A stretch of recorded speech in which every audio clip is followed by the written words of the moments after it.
Hello. कैसे हो आप सभी? आशा है आप तंदुरुस्त होंगे, स्वस्थ होंगे। इसी के साथ मेरा नाम है रजत कौशिक और आप देख रहे हैं हमारे यूट्यूब चैनल जीएसएन विद रजत कौशिक।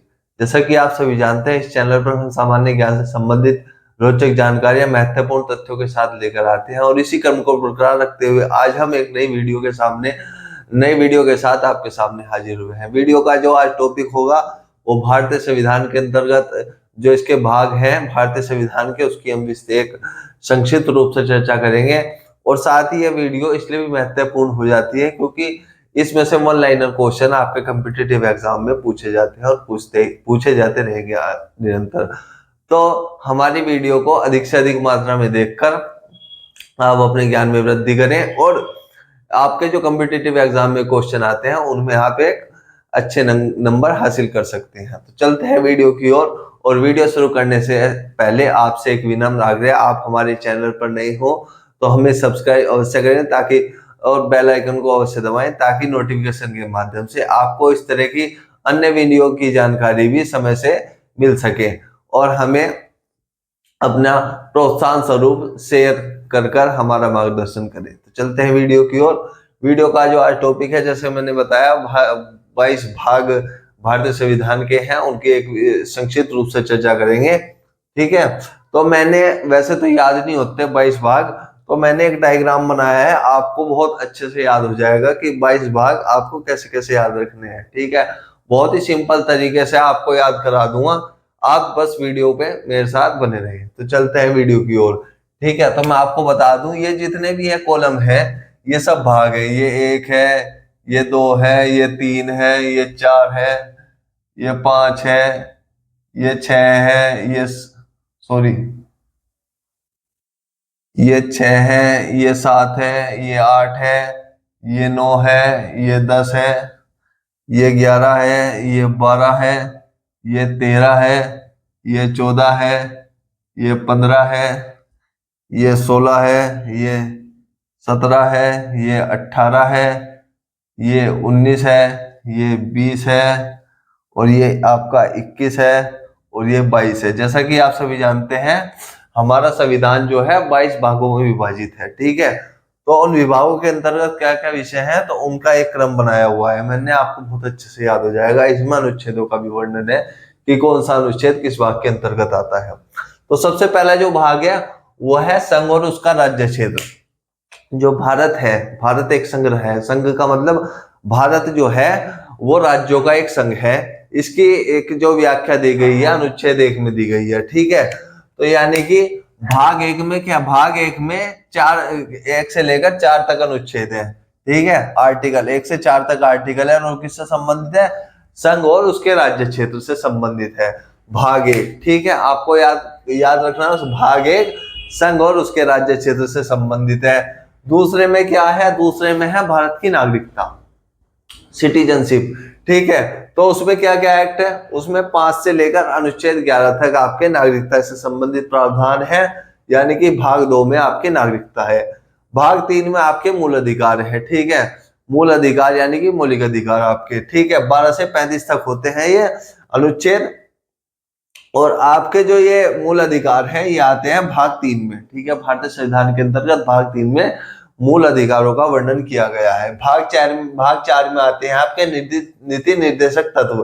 ठीक है, 36 से 51 और इसके साथ ही मूल कर्तव्य आते हैं 51 के। ठीक है, तो यानी कि प्रारंभ में जो मूल कर्तव्य थे वो 10 थे और जो अभी वर्तमान में है मूल कर्तव्यों की संख्या 11 है। जो 11वां मूल कर्तव्य है वो आपके 86वें संविधान संशोधन 2001 के द्वारा जोड़ा गया था।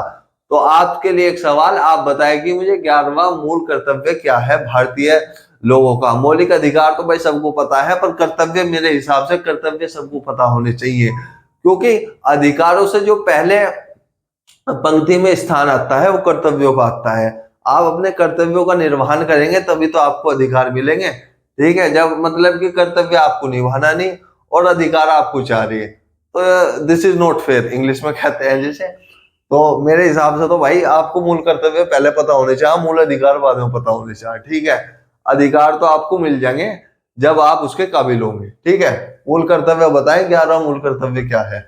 ठीक है। और मौलिक अधिकार कितने हैं? 6 मौलिक अधिकार है। 7वां मौलिक अधिकार कौन सा था उसे ही बताएं, और उसे किस संविधान संशोधन के द्वारा हटाया गया, वो आपके लिए एक सवाल। ठीक है। जो 5वां आपका भाग है, 5वां भाग संघ से संबंधित है, यानी कि भारत संघ से संबंधित है।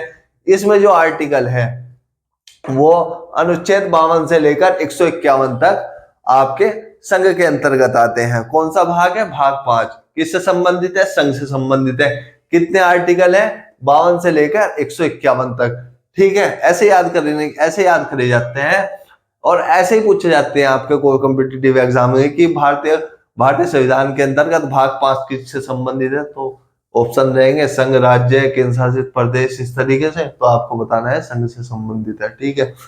कौन सा भाग? भाग 5। उसके बाद चलते हैं भाग 6 की ओर। भाग 6 किससे संबंधित है? जब वो संघ से संबंधित है तो संघ के राज्यों से संबंधित है भाग 6। ठीक है। इसमें कितने एक्ट है? इसमें है 152 से लेकर 237 अनुच्छेद है इसमें। और यह कौन सा भाग है? ये भाग 6 है। 7वां भाग है, उसमें पहली अनुसूची के भाग 6 के राज्य हैं 238।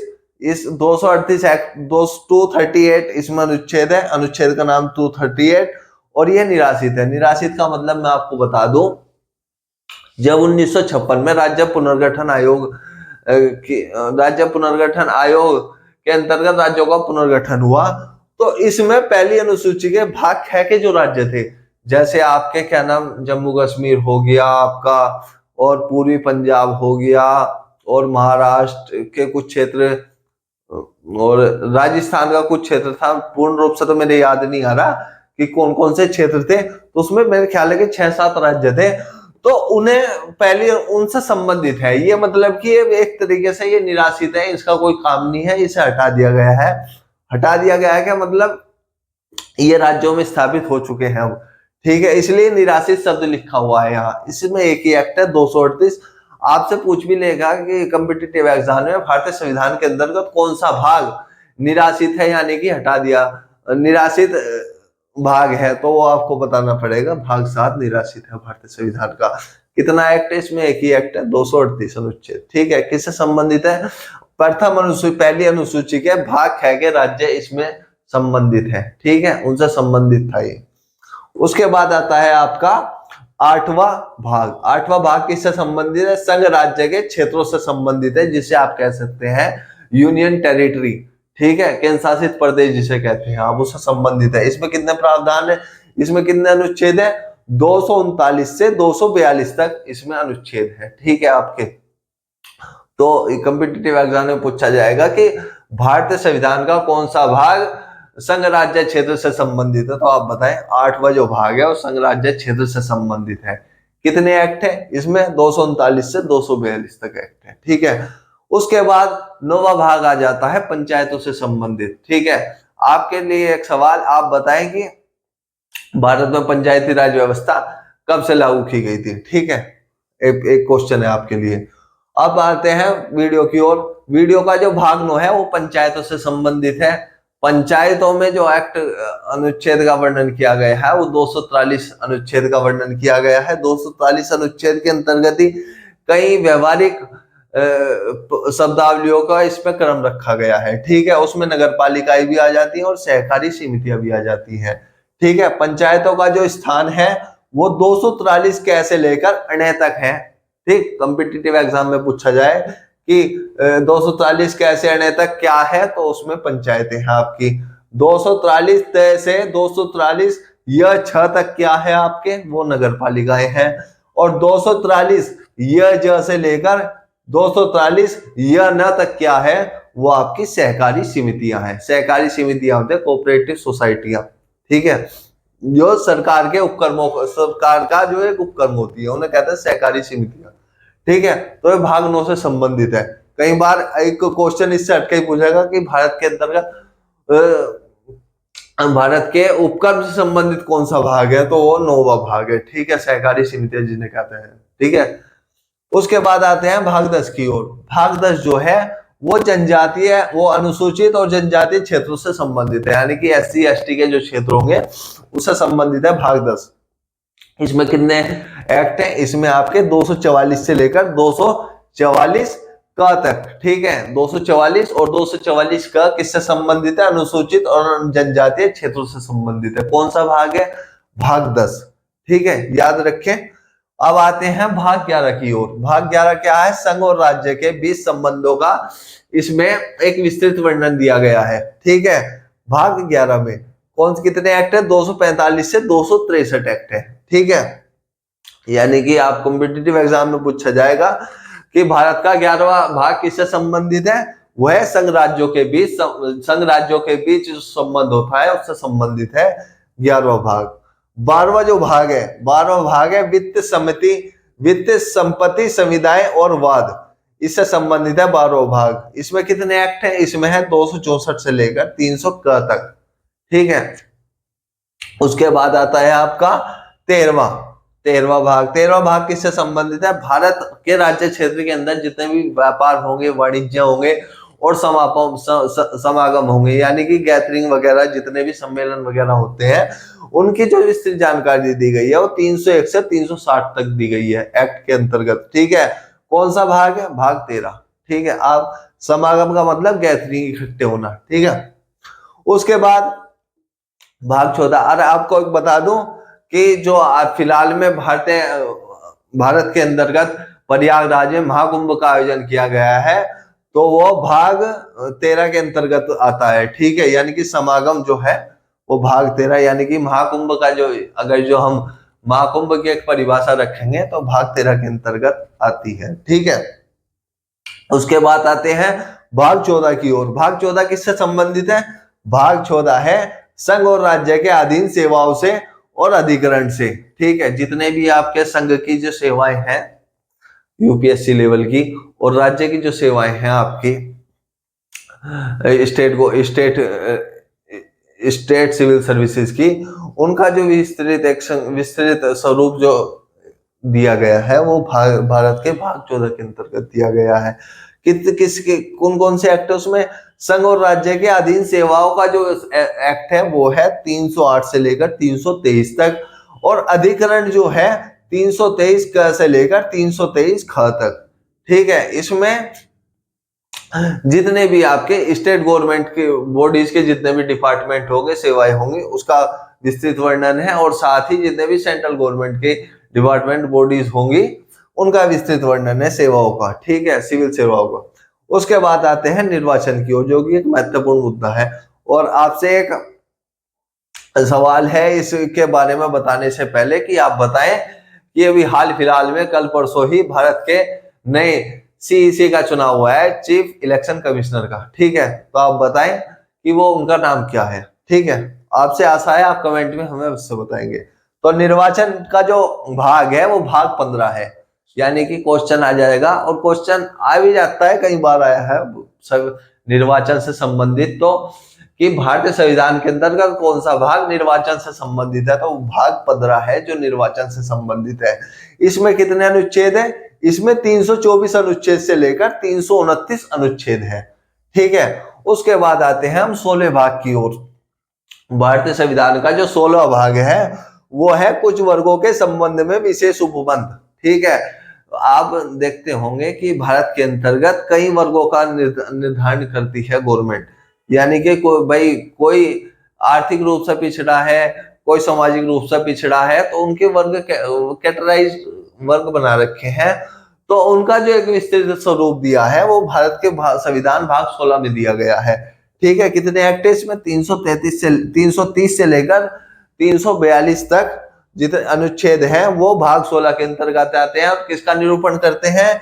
ये कुछ वर्गों के संबंध में विशेष उपबंध करते हैं, उनके लिए कुछ विशेष कानून बनाते हैं, ठीक है। भाग 16 भारतीय संविधान में वर्णित है किससे? कुछ वर्गों के विशेष उपबंधों से, ठीक है। तो अब चलते हैं भाग 17 की ओर। भाग 17 आप जानते हैं, भाग 17 हमारे लिए बहुत महत्वपूर्ण है क्योंकि यह राजभाषा का निरूपण करता है। भारतीय संविधान के अंतर्गत राजभाषा का निरूपण कौन सा भाग करता है? तो आप बताएं। भाग 17 करता है। भाग 17 किससे संबंधित? और भारत की राजभाषा क्या है? भारत की राजभाषा हिंदी है, ठीक है। राष्ट्रभाषा नहीं है, राजभाषा है हिंदी।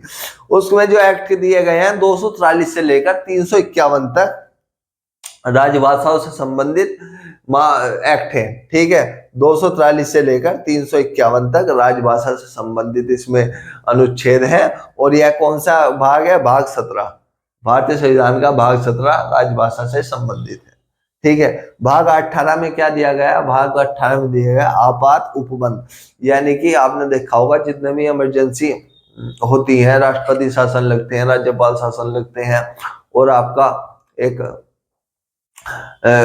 आपने सुना ही होगा टीवी चैनलों के माध्यम से और पढ़ा होगा कि भाई इंदिरा गांधी जी ने आपातकाल लगाया था, तो वो इसी भाग के अंतर्गत आता है, भाग 18, ठीक है। किससे संबंधित है? 352 से 360 तक है इसमें, ठीक है।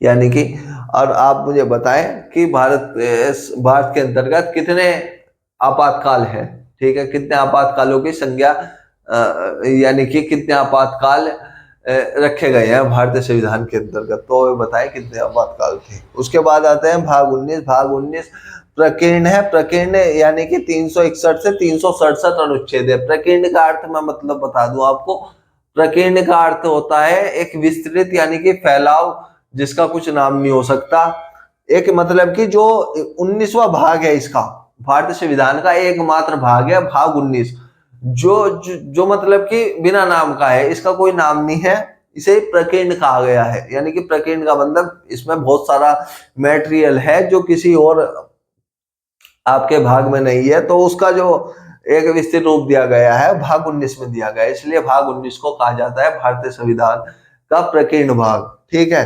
361 से लेकर 367 तक इसमें एक्ट रखे गए हैं। उसके बाद चलते हैं भाग 20। भाग 20 किससे संबंधित है? भाग 20 है संविधान संशोधन से।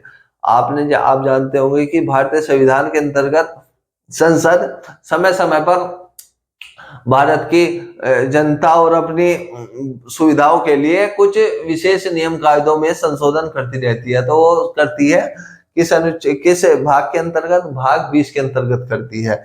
कितने अनुच्छेद है इसमें? 368 एक अनुच्छेद है। आपसे क्वेश्चन पूछ लिया जाएगा कि भारतीय संविधान का कौन सा अनुच्छेद है जो भारतीय संशोधन को स्वीकृति देता है, तो वो है 368। कौन सा भाग है?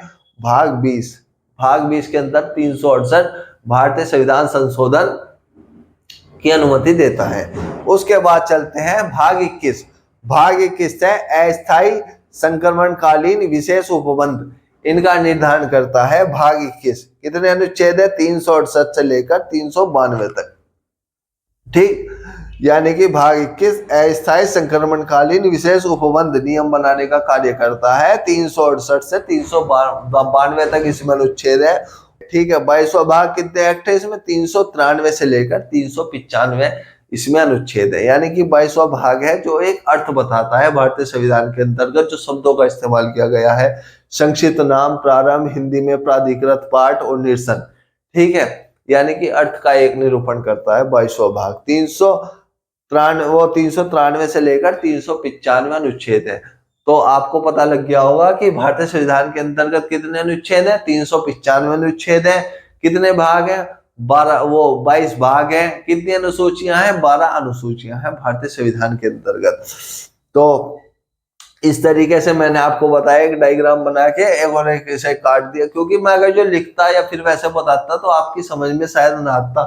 अब आपको बता दिया कि इस तरीके से खाने बनाते चलो, इधर से इधर, इधर से इधर, और भाई लिखते चलो। आपको कुछ नहीं याद करना, संघ और उसका क्षेत्र, नागरिकता, मौलिक अधिकार, नीति निर्देशक तत्व, एक इस तरीके से रट्टा लगाना है और आपको लिखते जाना है, ठीक है। संघ पे जाके एंड करना, फिर तो राज्य शुरू करना, निर्वाचन पे एंड करना, फिर कुछ वर्गों के संबंध उपबंध में, और बाकी के दो ये आपको लिखनी है, ठीक है। इस तरीके से याद करोगे तो आई होप आपको अच्छे से याद हो जाएगा और आप कभी नहीं भूलोगे भारतीय संविधान के 22 भागों के बारे में कि यह किस किस प्रकार अपने कार्यों को संपादित करते हैं।